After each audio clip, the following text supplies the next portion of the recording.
Okay, so we're now recording, and this is the third in a series of 3 webinars. Our first webinar was about balance assessment and what it looks like within the ELA assessment system, and I'll show you the model in just a few moments. The second webinar was around data, what kind of reports are available within the system for ELA, and how do we define the reports, and what do they look like, what kind of information do you give us. So now we're at the point of, now that we know what's in the system and the data that's available, what do we do with it, and what else is important to know that impacts curriculum instruction and assessment. So at any time, Michael, if you have a question, you can just go ahead and speak to me, since there's not a lot of folks on, so there won't be a lot of voices. You can also use the chat box. My colleague Katya will be watching the chat box as well. Okay. Okay. If I did miss the first 2 webinars, am I okay with this one? You are okay with this one, and I think later I'll be able to show you on our website when you go into the welcome area. Looks like we have Darren that's joined us.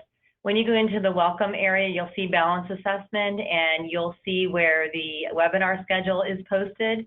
And as we record, we post the recorded links there, so you can go back and see those as well. Okay, great. Okay. Thanks. So we'll start with taking a look at this very important triangle that shows how curriculum, instruction, and assessment are all very much connected. And if we develop tests that are well aligned to the state standards, but we fail to provide instruction that's equally aligned, then the results of the test become meaningless because the triangle is missing one of the points. So in this particular slide, we're talking about schools having high quality instructional materials known as HQIM that are specifically designed to be in alignment with both the state standards and the assessments, because the state assessments are just the standards themselves. That's what they're fully aligned to. When teachers are supported to skillfully use the materials that are aligned because they're considered high quality, then we see students that are supported in filling knowledge gaps and progressing towards demonstrating mastery with on grade level standards and also course level standards as well.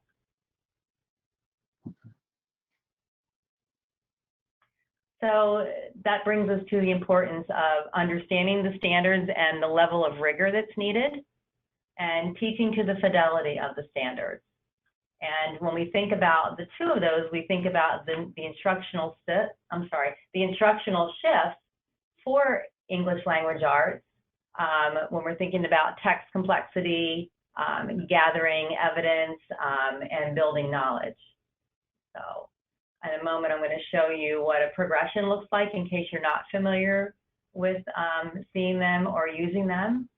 But we do have progressions for within grade standards. And then if you just look at the Common Core standards, you can see the progression that goes from grade to grade. So you can look at standard 1 in kindergarten, and then in 1st, 2nd, 3rd, 4th, all the way through 12th grade, and see how each year builds on the next. So if we have a year in a student's life in school where high quality instructional materials are not available to the teacher, the student is not getting the full complement of standards for that particular grade level, they then tend to start forming a gap in their knowledge. If students have several years of that, and it's a student who may struggle for various reasons, we could be creating students that have a deficit and that could be considered learning disabled at some point. You only need to be a year and a half below your peers to be considered LD. So that's why we need to be really careful in understanding what our standards are and to what level we need to be teaching them, and if we are helping our students progress to mastery of them. So this is on the curriculum website under curriculum, and you can see that there's a guide to the shifts here at the top of the web page. And then there's vertical progressions, which means looking at it from grade to grade. And then there's learning progressions that are looking within grade, and I'll show you what one looks like. Michael, what do you teach? Or are you a specialist? Or I am a teacher in the 18 to 21 vocational arts program. Okay. But I'm sorry, go ahead. Well, I was just going to say, I'm not sure how many students will be in my program next year, so I just wanted to brush up on some of the other items. Okay. So these progressions that are within grade progressions are really important because this is how we find out where there's deficits in our curriculum, our curricular resources, and if there's deficits then in students' knowledge. You know, our standards are end-of-year standards, so we can't start teaching an end-of-year standard at the end-of-year level, first day or first unit of instruction. We have to work our way towards that. So if you take a look at this, up at the top where it says college and career readiness, that's an anchor standard. That's where we need students to be when they're exiting the K-12 system. When you take a look at the next row, you'll see grade 4, grade 5, and grade 6. This is a grade 5 informational reading standard 1 progression. So anything that's in white is everything that's pertaining to grade 5. When we created these, we wanted to put grade 4 and grade 6 in gray, so you could just see where are the kids coming from and then where are they going to next. So when I take a look at this, I see that grade 5, the grade 5 reading informational standard 1 says, quote accurately from a text when explaining what the text says explicitly and when drawing inferences from the text. So that's a lot. It's pretty complex, but it's an end of year standard. So if we look over to the left under progression to mastery, these bullets came from a couple of years of work with teachers and university staff to try to decide what is the best path towards progression to mastery of this particular standard. So this is what you see, and you'll see that the very last bullet is mastery of the standard. So you could essentially have informational reading standard 1 in 5 out of 7 of your units across a year, because it takes a bit of time to get kids through the learning process to get to the mastery level of this standard. That's what we mean by progression within. And then when you look at the standards from grade to grade, that's the progression across grades. Okay. Okay. So if you were to look at your curriculum that you're teaching, and you look across the units and you do sort of your own little alignment study, you can say, okay, unit 1 is teaching standard 1, 5, and 9. And if you look at these progressions, you can say that unit 1 is teaching standard 1 starting at bullet 6, which might be a little bit of a concern because what happens to the knowledge that needs to be front loaded before I get there? So knowing that in advance, you'll know to do some sort of a pre-assessment with your students to find out where they are in this progression to this particular standard and be able to make that adjustment for yourself. Okay. All right. So in the second webinar, we talked about the types of reports that were available in the ELA system and the data that comes from it. So the type of data that you get from the ELA reports, you get it at several levels. You can get it at the claim level, so you can find out where students are at student level, school level, district level, state level, by looking at claims, and that would be in the areas of reading and writing and research and listening, speaking. So you could look at it at that level, which is a pretty high level. And then there's a rationale for each of the claims, and I'll talk more about that in a moment. Or you can also get it at the target level. So let's look at what that means.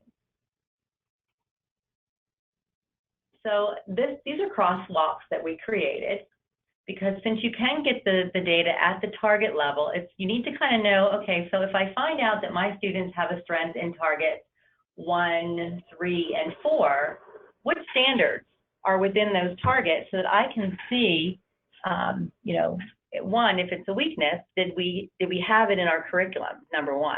And if we did, what did it look like when I taught it? Was it at the level that I needed to? And that's why my students aren't doing well with this.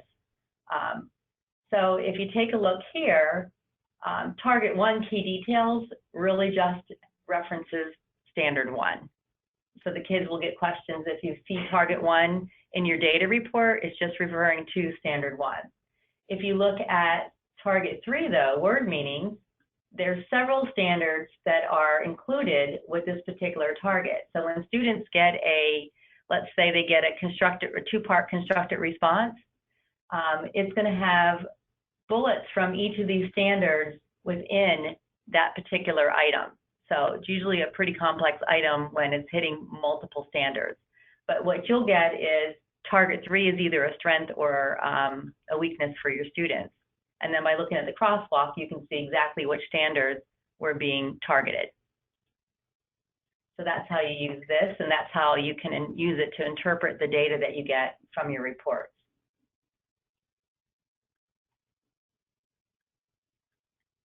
And Claim 1 incorporates Reading Literary and Reading Informational Standard 1.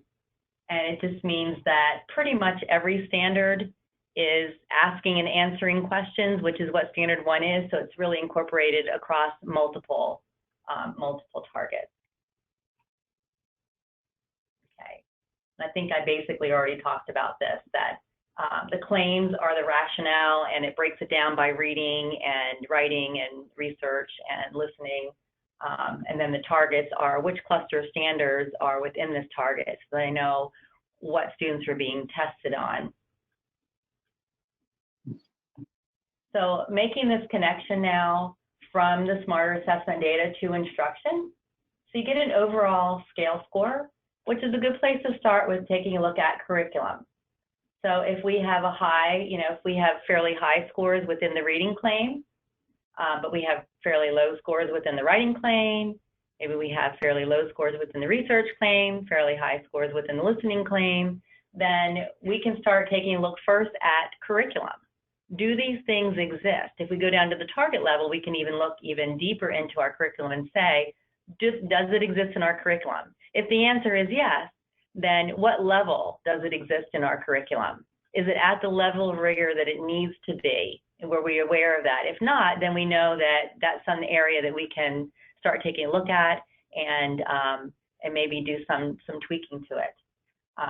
You can look at the particular claims. So you can say, was it just the reading? It's called an evidence-based framework. When you have claims and a rationale for the claims and you have targets, we're better able to assess the breadth of the Common Core standards or the Delaware State standards. Let's see. So where can we easily find the target data? Wasn't able to find it in the Ed Insight reports. So you're going to have to find that, Darren, on the AIR platform for those types of reports. I think right now in Ed Insight, since it's fairly new right now to us, we're just putting in performance levels and scale scores.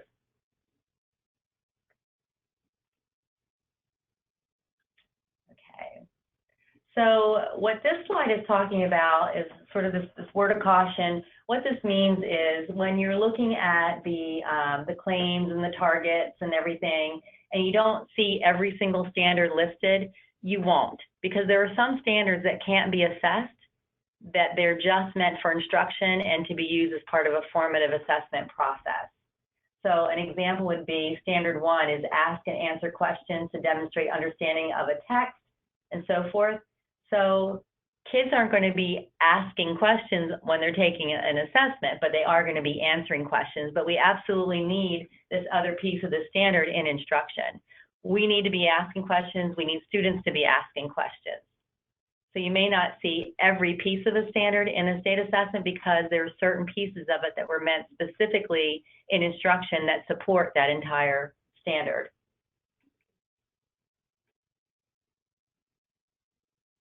So since we don't really have a group, I'm not going to worry too much about some of the stopping points here, but just think about the evidence-centered design of the Smarter, Summative, and the Interim assessments, because they're all in the balanced system, and specifically the claims and targets and the impact on instructional practice.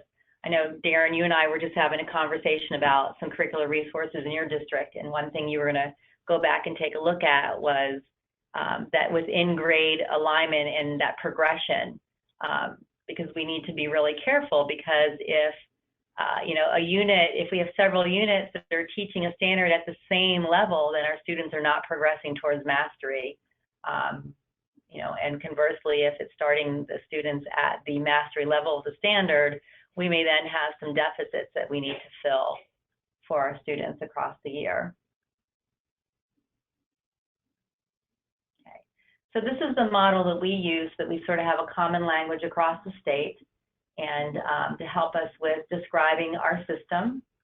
And our system is just one piece of the overall system that all of our schools and districts have. So you can see where the formative assessment process fits in, benchmarks, interims, and then the statewide assessment system. And you can see when you follow the orange lines up, the statewide assessment system is addressing predicting future performance, measuring students' learning and growth, making decisions about programs, fulfilling accountability requirements. If we go down to the opposite end, we've got the formative assessment process that's checking for understanding in real time when instruction's happening, when we can still make some changes. It's monitoring instructional effectiveness. And then we have benchmarks and interims that are also working on monitoring instructional effectiveness, measuring students' learning and growth, and predicting future performance as well. If you look at the way bottom, you see sort of these circles, pieces of circles, and they match each piece of this system. So you can see that the formative assessment process is almost half of the circle, and it's happening daily. And then you can see the benchmark is sort of a quarter of the circle, happening multiple times a year. Interims, another quarter of the circle, and the statewide assessment is a very small piece of the circle, meaning most of the information that you find out about your students is coming from classroom instruction. And the summative assessment, the statewide, is comprehensive to see, can students now take what they've learned all year long and apply it to different types of problems and situations? Meaning then, are they then ready to move on to the next grade level? Okay, so what are the goals for assessment? If you take a look here, let me catch up. I'm talking and not keeping up with my notes, and I don't want to miss anything. So we often think of education as a system of inputs and outputs, with inputs consisting of investments in curriculum and materials and professional development and instruction, and student outputs illustrated through classroom and state assessments.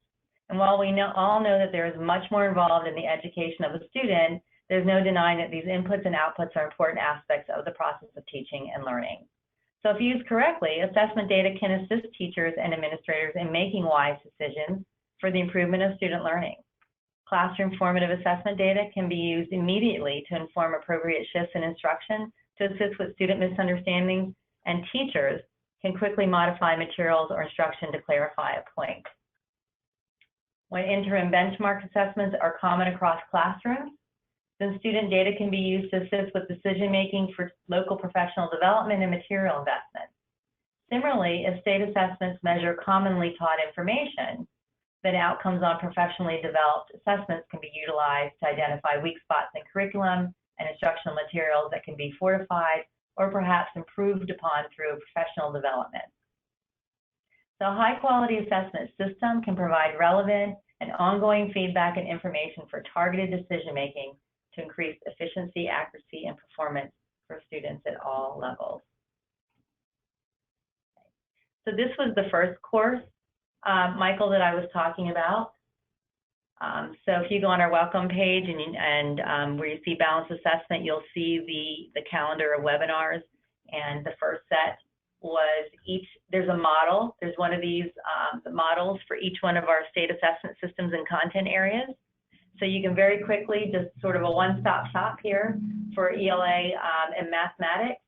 You can click on and find information about the formative resources that are available, the interim resources that are available, and the summative resources that are available. Okay. And you can do that you can do it for science, social studies, the alternate assessment, the access assessment. Every assessment that we have has one of these. And this may be a silly question. Is it possible to go back and see that webinar, even though it's Absolutely. Okay. Yep. When you, maybe I can pull it up towards the end here, but when you go on our welcome page for assessment and you find balanced assessment area, it's about halfway down. You'll see the big model that I was just showing you a few minutes ago. You'll see this. You'll see this. And then under it, there'll be a link to a calendar that shows each one of the webinars that we offered. And as we finish them and we turn the recordings into YouTube videos, we put the recording link there. So instead of a PDMS link for the very first set, there's now a recorded link that you can click on and be able to go and watch exactly what we're doing right now with this one. Gotcha. Okay, thank you. Okay, sure. All right. So I think just showing where assessment fits into the whole continuum, it's a lot of what I've already been talking about. You know, we always start with the student. We have lots of opportunities through formative assessment process to gather information and make decisions in the moment about instruction. We have opportunities through unit assessments or interims to find out how our students are applying that knowledge in a larger chunk throughout the year, long before we ever get to the state assessment. So this is just about the formative assessment process that I mentioned earlier, just showing that it's a multi-step process. Sometimes folks get a little hung up on something that's more tangible, like, you know, I use exit slips, I use a KWL chart, so that then becomes the formative assessment. It's something that's tangible, but formative assessment was really meant to be a multi-step process. So if you're giving that exit ticket, what are you doing with that exit ticket? So if we look up at the top here at the Clover, it says first we need to clarify intended learning. So at the beginning of a lesson, we may have one of the progressions. We might have standard one, but one of the progressions under it as our objective or our intended learning target for that particular lesson. And then we're going to elicit evidence. So we may teach and we may ask questions that give us information about student learning throughout the lesson so we can make some decisions. And then we may give an exit ticket. And then we use those exit tickets then to interpret the evidence. So what did kids get out of this lesson? Did they get where I needed them to go? If not, were there some misconceptions? And now I'm going to act on the evidence. So tomorrow when I teach again, I'm going to go back and fill in where I saw a deficit across 90% of these exit tickets to help me with moving forward with the progression of this particular area of learning. And if I'm a nice teacher, I'll even explain that and share it with my students as well. I know that when I take, you know, when I go to some sort of professional development or a training and someone does an exit ticket, I always want to know, what'd you find out? And what are you going to do with that information? And I feel like that only informs the learner so that they are even more aware of what's going to be happening moving forward. So this is just some examples of, you know, formative data to inform instruction. So of course, always looking at student work, making sure that homework is meaningful, that you've given students maybe one or two things to try out on their own so that they can come back and you can see how they did on their own. So that informs how you're going to move forward with instruction. Moving around the classroom and listening to discussions, giving students opportunities for, I think, pair shares, collaboration, also helps us to make some decisions about instruction that's happening in the moment. And then, you know, admission tickets or exit tickets or summaries. All these are different ways that you can formatively assess students within that process. And then there's just some additional resources here as well. So it's always good for us to pause and talk about what's the difference between a benchmark and an interim assessment, because sometimes that language is used interchangeably, which is understandable. But if we take a look, a benchmark assessment is for recently taught material, like a unit, a chapter, and so forth. It's more content driven, whereas an interim assessment is more standards driven. If I want to see where students are in the progression to the mastery of a particular set of standards, then I want to give an interim. If I want to see where students are in their building of content knowledge, I want to give a benchmark, like a unit or a quiz or chapter test or something like that. So you can see where both of them give you valuable information.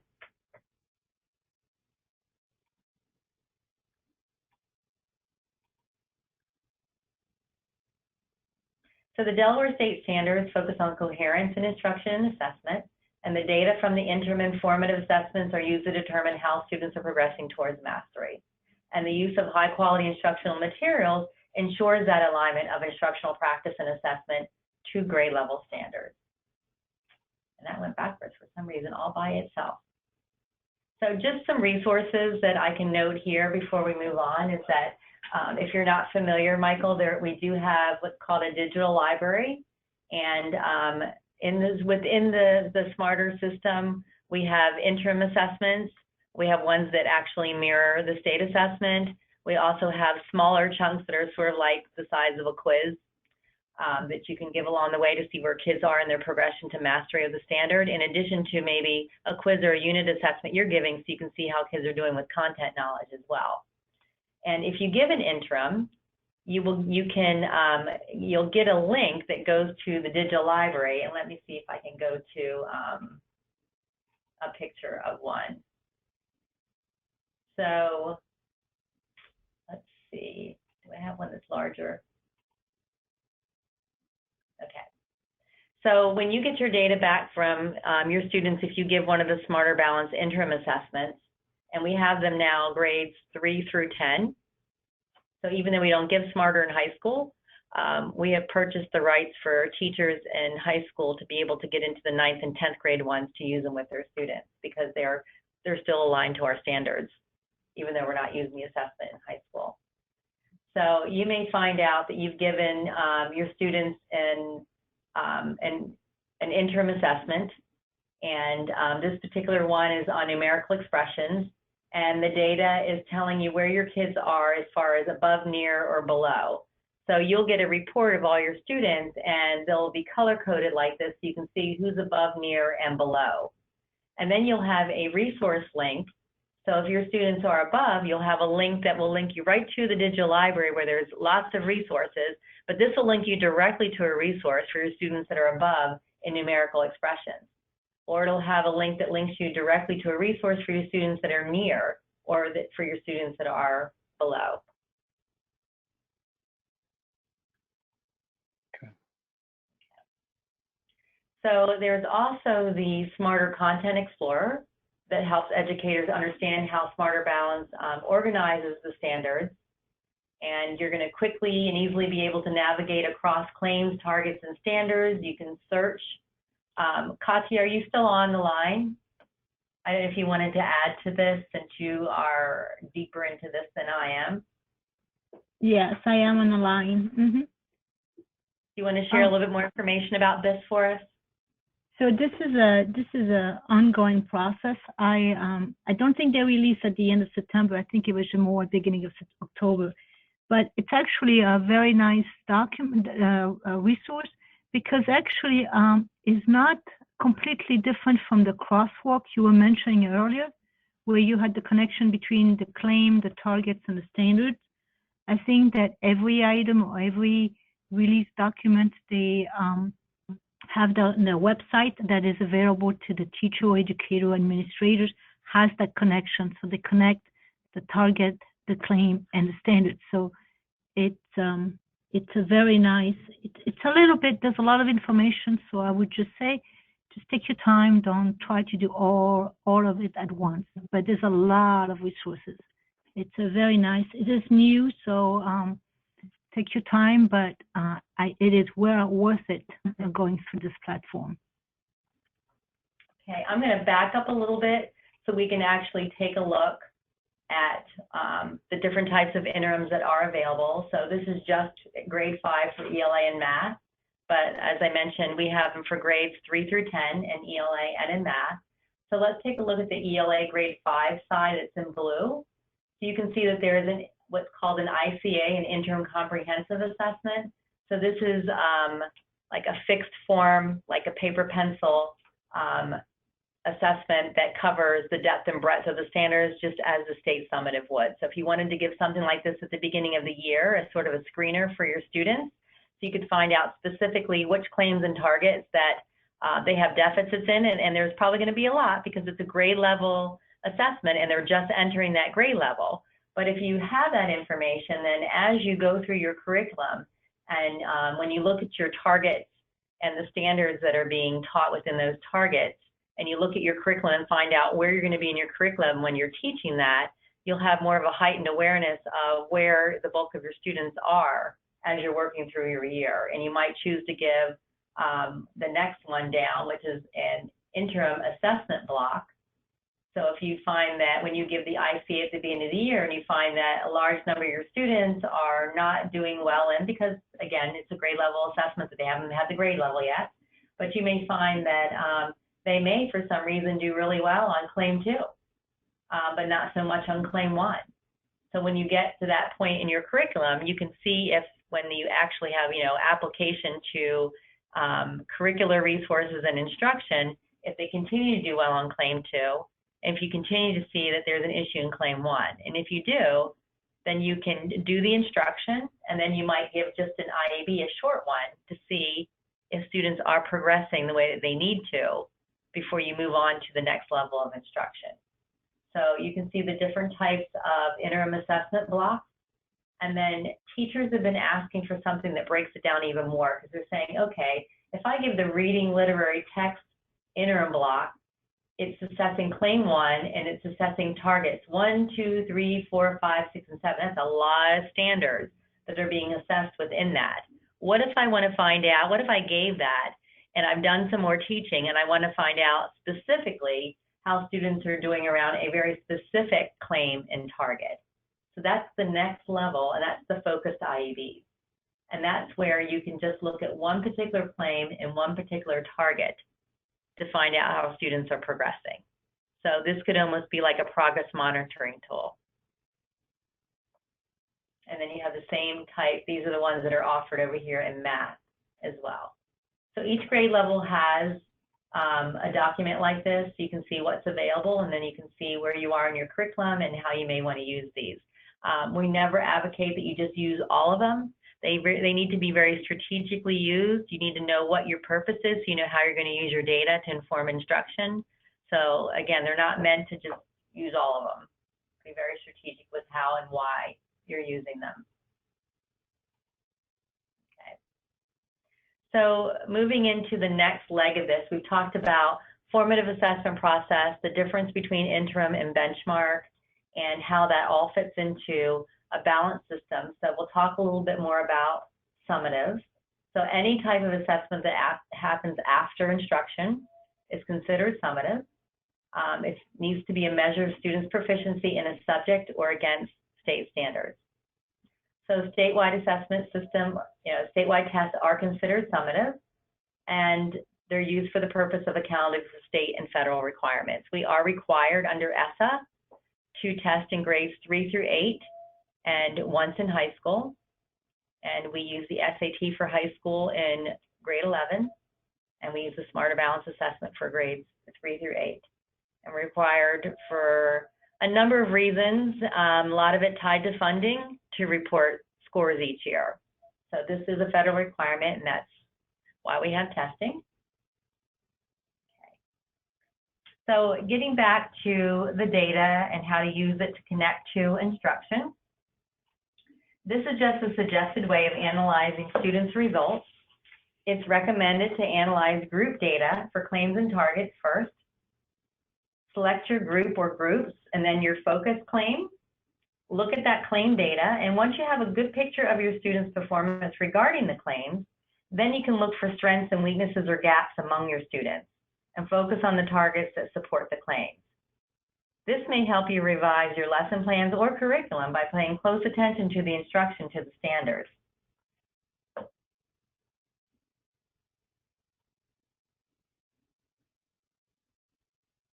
So the importance of balanced instruction is looking at all of the claims. And again, the claims are for ELA, it's reading and writing and research and listening, speaking, primarily it's listening. And Katya, do you want to tell us the claims for math? Yeah, there are 4 claims for math. And the first one, claim 1, is concept and procedures. Claim 2 is problem solving. Claim 3 is communicating, reasoning. And claim 4 is data and models, data analysis and model, but in a problem-solving context.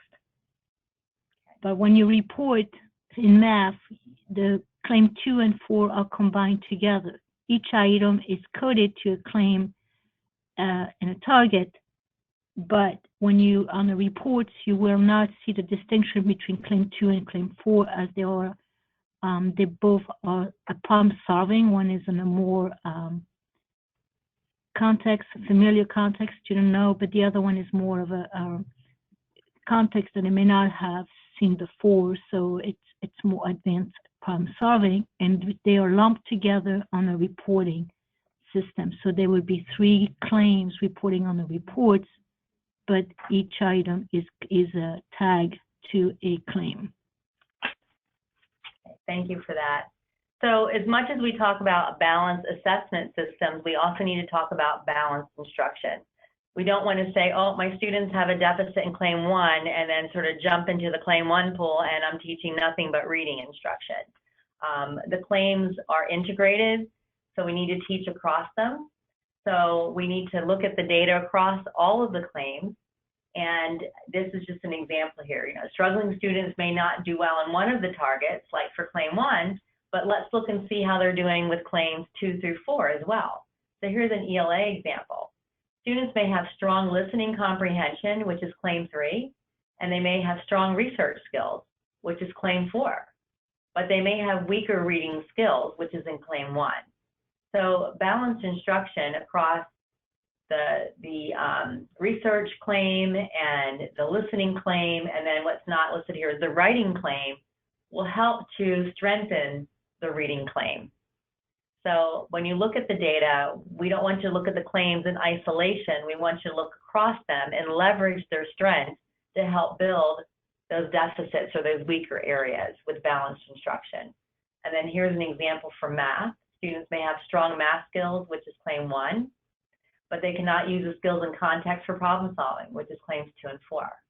Or maybe they can't communicate their reasoning, which is claim 3. So balanced instruction, again, will strengthen problem solving and reasoning skills. So leveraging the strengths to help build the deficits or the weaknesses, making sure that we have balanced instruction in place. And then when you have an opportunity for professional learning communities, there's an opportunity to look at student work. And if you have common assessments, that's a bonus, because then you can take a look across classrooms and at student work to see where you need to start in the progression. Where are your students within that progression to mastery to the standard? So in this example, the ELA example at the bottom, student work shows that students are answering questions correctly, but they're not supporting them with accurate evidence from the text. So instruction would start at the progression level with evidence from the text. Any questions at this point? I'm going to be getting into some resources here in just a moment and wrapping up within the next about 8 minutes or so. I think I do have a question. It might be a little bit more focused on, I guess, practical application, but you know, if you're assessing claims and deciding when to move on to the next target and things, and some students are ready and others are not, I guess I'm just wondering, you know, how you decide what to reteach and how to move on with certain students that are progressing at different paces. Right. So that's a great question. So understanding where your students are within that progression will help you make some decisions around small group instruction. So you have an opportunity for whole group instruction. So where you know, that type of instruction should be something that all of your students need. But if you have small pockets of students that need to continue working on a particular area of a standard, particular progression level, that's when you're going to need to pull and work on that with those students within a smaller group, and then watch to see if they're applying it so they're moving along throughout the year. And they may, you know, need that quick intervention within that small group for a few days, and they're right back on track again with the progression towards mastery of that standard. And it may be a couple of other students that when you get to the next level of learning, they need a little bit more. So it's going to be that ebb and flow throughout your year and across your students. But small groups is usually the best way to handle that. Okay, understood. And, you know, you can also look at, you know, what's coming up in your curricular units too. there may be an opportunity in the next unit to continue building on that progressive level. That's not the end of it. Okay. I know when I spent my summers a lot of time just looking through each of the units to see how they were building on each other, so that I could see where, if things weren't working out or where I needed them to be in this particular one, where would there be another opportunity to circle back and keep building on it. So that way you can keep moving to make sure you're reaching the level of standards that you need to, but you're not losing anyone in the process. That makes sense. Okay. So this is the Smarter Balance Assessment System. They have the digital library. Thousands of resources are in there. They have great modules that you can watch and use for professional development. There's lots of resources that you can download and use in the moment. You don't have to worry about, there's no teachers pay teachers here, they're free. They've been vetted through multiple levels. Katya and I were involved on this at the ground floor when they were creating the system, and there's a very stringent process in place before a resource ever gets into this bank. So, and then they have the interim assessments that you saw at the various levels, at 3 levels now. It started out at the level of the comprehensive that mirrors the summative, and then they had the IABs, and now they have the focused IABS. So you can even go deeper. And that would be great for like your kids that are in that small group to kind of find out where are they within this particular target in their progression. And then you have your summative assessments.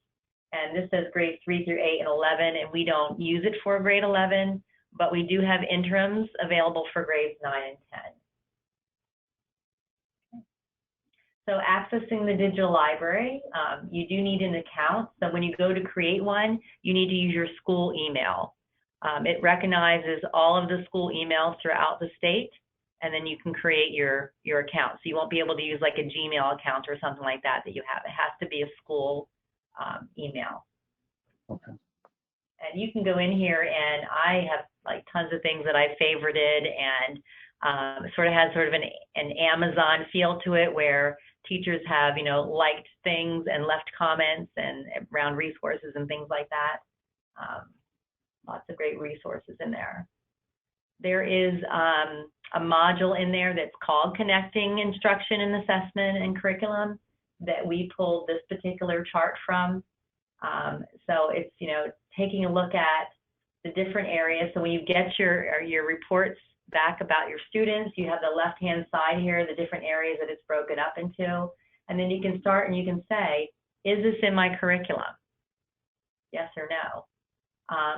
You know, is there an opportunity to learn the depth and breadth of the standards before the assessment? So if it is in your curriculum, is it at the level that it should be? And then taking a look at some of the tasks that your students do and some of the released items that Smarter has to see, is it at the level of rigor that it should be? So this is just sort of something that you can do in a professional learning community or a grade level group or a curriculum group to take a look at scores at a grade level within a district or a school and be able to go through and answer these to know where do we need to be looking, because we're always looking to tweak and tighten to make sure that we're covering all the bases for our kids. So just some additional resources.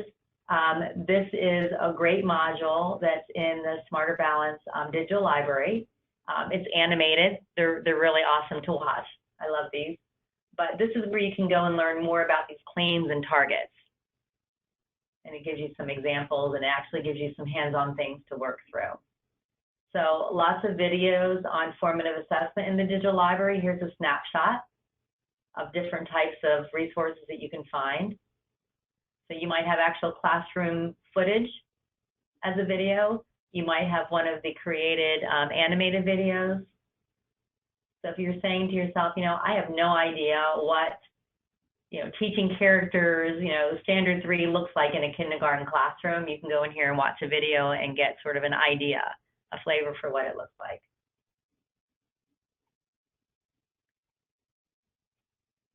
Okay.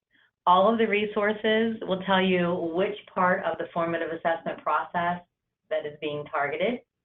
It has a great filtering system, so you can filter ELA, EL student, grade 5, you know, whatever it is that you need, you can filter it down. Here's some additional resources. If you want to find out exactly what's on your state assessment or in an interim, you can go and take a look at the blueprint. You can look at the content specifications that talks more about the claims and the targets.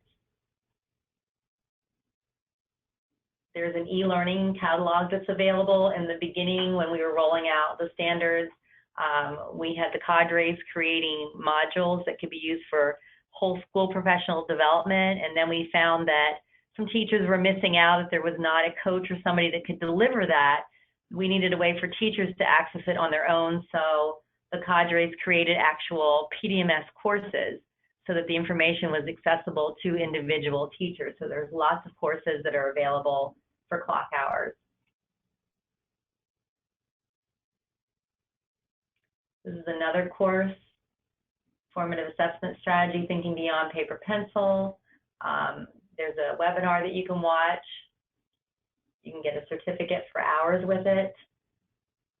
This talks about Ed Report, so you can take a look at if your curricular materials have been reviewed by Ed Reports, you can go take a look and see how they were rated, where the strengths and weaknesses are. It gives you sort of a heads up so that when you're looking at your data for your students, see if it kind of correlates with some areas that need to be tweaked. Katya, you want to talk real quick about some of these features? So after you had a chance to look at the different IABs, so you have taught a particular topic in your classroom, and then you want to kind of not validate, but kind of see what the students are with some items that are aligned to the standard, and that would be very aligned to the summative, so you can give some of the IABs. So you can leave IABs which are focused very short, it's about 15 items per block on one particular claim. And like Teresa went over earlier, so either you have 2 to 3 targets, or you can use a focus IAB for one target. Once you're given the IABs, then you would get data. You would get data at the student level, at the group level, at the school level, and at the district level, and even at the state level this year, starting this year, in the Airways platform. So it is a nice platform, but you have to be familiar with the different features that are being offered. So the first 3 are really something that has been in place the last 3 years, but the last, so especially you can print student reports for the IABs in batches or individually. But the most important one is you can actually narrow down, and if there's about 15 items per each block of items for an IAB, you can actually look at the 5 worst items, 5 best. Well, okay, it won't tell you much, they all got it. But for the 5 worst items, you can actually look at why a student not getting them and what are the answers they're giving them, because you can actually see the student responses in the Airway system. And so you can do an error analysis and say why they're all picking this option out of the 4.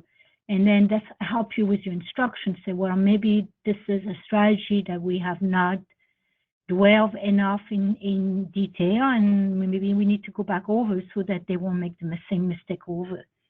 And then you can also label, if you give the IAB more than once, you can actually label them, so it's easy to retrieve the data later on. You could say it's IAB for 1 and this the for 2, so you would have an idea of which data to look at and see the progression of the students. The last 5 are actually new for this year, the school year 2019-20.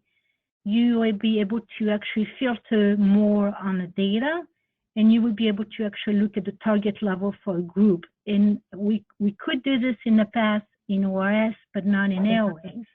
And you can actually also look at your EL group. You can just narrow down and say, I just want to look at my EL students, or I want to look at my female group, or any particular group that is available in Airways. So you can it's kind of very nice to do an error analysis, but also to talk with other teachers that are giving the same IABs in PLC and say, well, all our students are missing this one, are not doing well, so why? What are we doing next? And then starting this year, because this is the 6th year, the SMARTA will be administered starting in 2015, you will be able to actually look at longitudinal data. So if your student is now in 5th grade, you will have data from 4th grade and 3rd grade into a graphical representation. So you'll see a graph, and you could see the scale score, and you can dig in and see where they were maybe missing something in grade 3 or in grade 4, in grade 5, and so you can look at the data across the years for that student or for a group. And new for the summative, we did not have any summative data in airways in the past, but this year we will have some, not a lot. We'll be able to give you some aggregate benchmark reports. So it's going to be more general as a group level, but it's not going to go at the item level or at the item level like they do for the IABs. Because of the security of the test, it's a summative. The IABs is more for instructional purposes and to support teachers. And then the last thing is you'll be able, obviously, like I mentioned, you can look at data at the student level, at the group level, at the school level, district, and now you can actually compare with the state. So if you're in a district, say Appoquinimink, and then you want to compare our students in grade 3 in Appoquinimink are doing okay on this IAB, but what are the grade 3 students for this IAB doing at the state? How do we relate to the state? You'll be able to see that data. You'll be able to compare. You have to be careful. Populations are different. So just a caution of that. Okay, thank you. So just some additional resources that you can look at in our DeSSA portal. We've got the Airways manual that shows you how to retrieve your interim assessment data. We've got Airways videos, how to navigate and use the Airways platform. So this is all around, pulling the assessment data, and there's practice tests with samples. So we're wrapping up now, and when you utilize accurate day-to-day classroom assessments using high-quality instructional materials, added with quality curriculum and instruction decisions, along the way with balance of high-quality standardized tests, then you have a balanced assessment system that's going to effectively promote student learning. So this is just telling you next steps with available data and reports to support instruction. So if your role is that of a teacher, you can pull student level data to talk about decisions for students. If you're a principal, you can pull school and student level data and talk about grade level decisions within the school for instructional purposes and professional learning. If you're a curriculum director or administrator, you can pull district, school, and student level and make decisions across grade levels across the district for curriculum and professional learning. So lots of opportunities to look at data multiple ways through multiple roles. So at this point, we hope you have a better understanding of the interconnection of these 3 pillars of curriculum, instruction, and assessment for student success that rely on good instructional strategies, high-quality instructional materials, and carefully designed assessments that are used in the state of Delaware to improve educational practices. By balancing these 3 key components of good educational practices, we have supported assessment for learning as well as assessment of learning to promote student and educator growth. And just a summary of the resources that were mentioned throughout are listed on these last 2 slides. And these are your contacts for the different areas of our assessments. So if you have any questions, feel free to reach out directly. You can always reach out to myself. Michael, I did not introduce myself to you in the beginning. My name is Teresa Bennett. I'm the Director for Assessment, and Katya is also on the line. She handles everything Smarter Balance. Darren I've known for a while, so he knows who I am, so I just forgot to introduce myself to you. I apologize for that. No problem. This group is very approachable. If you are trying to look at your data and make sense of it, we are more than happy to look at it with you. We're more than happy to help in any step of the process. So just because we live here at the department does not mean that you can't call on us and we can't provide assistance at any level. So I'm going to go ahead at this point and turn off the recording.